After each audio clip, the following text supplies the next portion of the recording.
Okay, hey everyone and welcome back to this channel. I am JP. And I am Angel.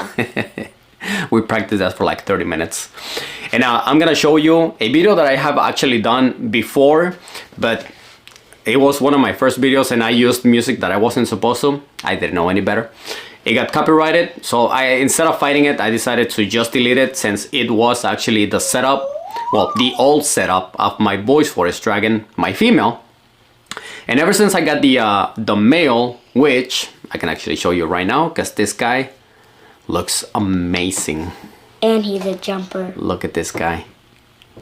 So ever since I got this male, I've noticed that I had to do so many changes to the setup. So I was no longer able to use really small branches. I have to use thick ones, and even cork rounds would actually work better.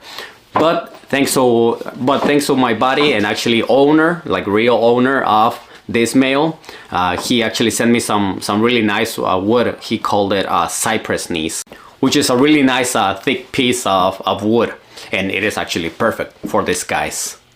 So anyways, the whole point of this video is to show you the new setup, and let's go ahead and show you. So this is a 36 by 18 by 36 tall. This is a Sumer tank, but it definitely looks much different now. I used to have just the glass, like there was no background, and as you can see, I actually put a very simple background, but I decided to just go this route because this is such a big tank that getting a Universal Rocks background for this tank, it was gonna be like $400. And to be honest, I did not want to spend that much on just a background, so I decided to just get this cork flats. But alright, before I go into detail of everything that I did, I'm gonna put these guys right here. I just finished the setup like 2 days ago. I wanted to give it at least a couple of days for the substrate to dry a little bit, because if you use substrate, you know that if you get it from the bags, it's always gonna be very moist. You know, when you open it. So you can see the big difference in sizes. That is my female. She's fully grown already, 3 years at least. Basically the same as this guy. And look at the size. I mean, that looks like a juvenile compared to this guy. Okay, but anyways, that is actually the normal comparison in sizes on this guys. It's crazy. I want to show first of all actually one mistake that I did when I made this setup. So this was actually the very first attempt of making or creating a bioactive setup, and the very first step that at least most people do with high humidity tanks is that they create a drainage layer. So these are actually clay balls, you know, they also call them hydro balls. That is just clay balls, and the whole point of this is so that if you add way too much water to the point where it's gonna go all the way down, instead of this being turned into mud, the water is gonna go down. That is just basically the whole point. But if you have so much substrate and you don't mist way too much, then that is basically never going to happen. But obviously I didn't know this, so I actually added like 4 inches of this clay balls, and you know, I later learned that with 1 inch of it is more than enough.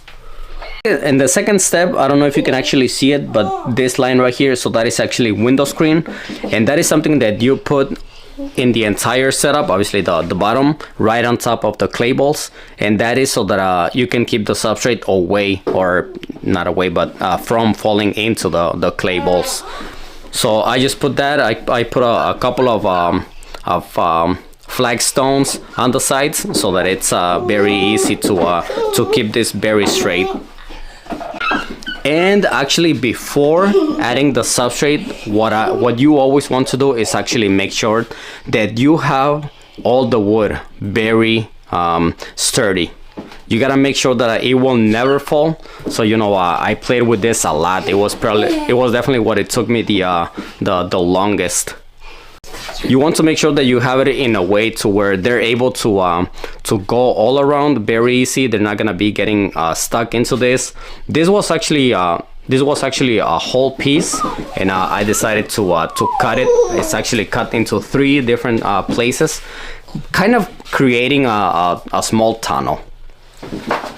So I do plan on putting a plant right there. Okay, but yeah, this wood right here. So this is those are the cypress knees that I got from my friend, and man, they make a big difference. You know, I had all wood, you know, that look like that, or you know, basically at this size, and on those pieces it was hard for the male to actually climb.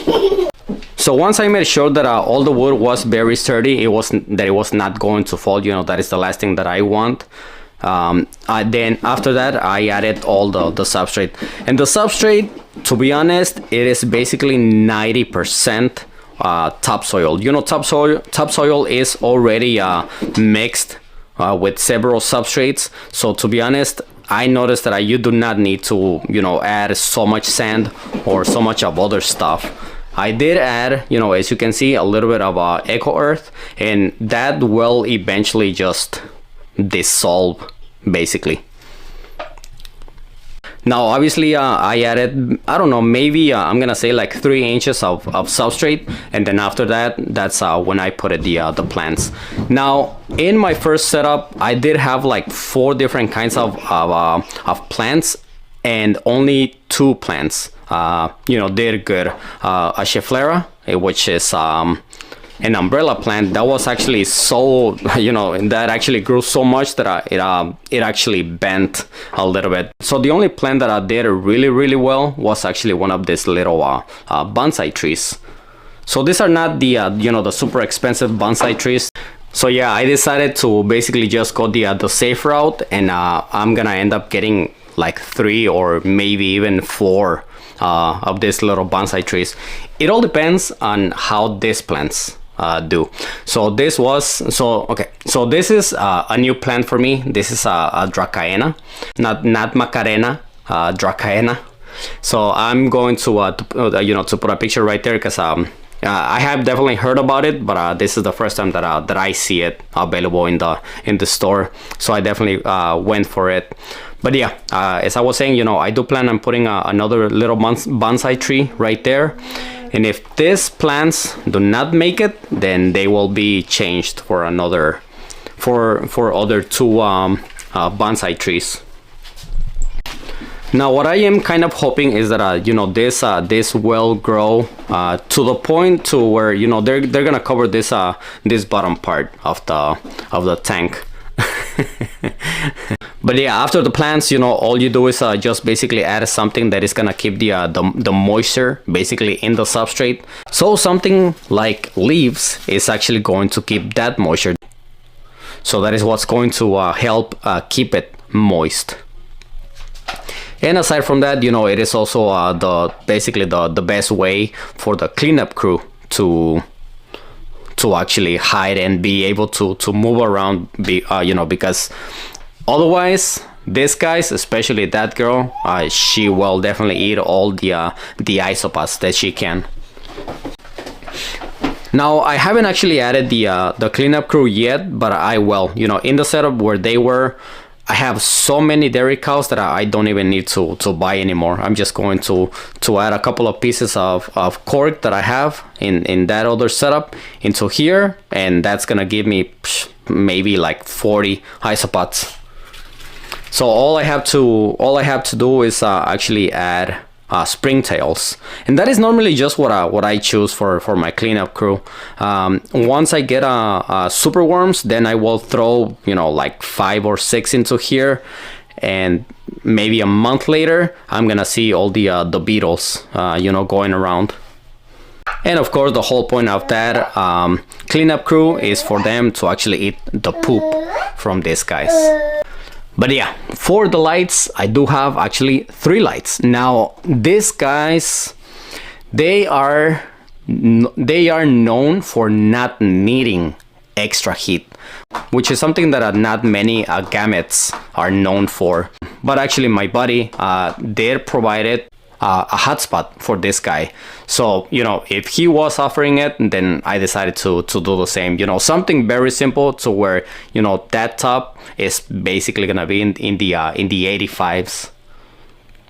And everything else is gonna stay lower, definitely. You know, just whatever temperature the room is, you know, this is what's gonna be in, and it never gets to 80. But for the other two lights, I do have a light for the plants, an LED light, and it is an Arcadia Jungle Dawn. And I also do have a Sumer Reptison T5 with a 5.0 UVB lamp.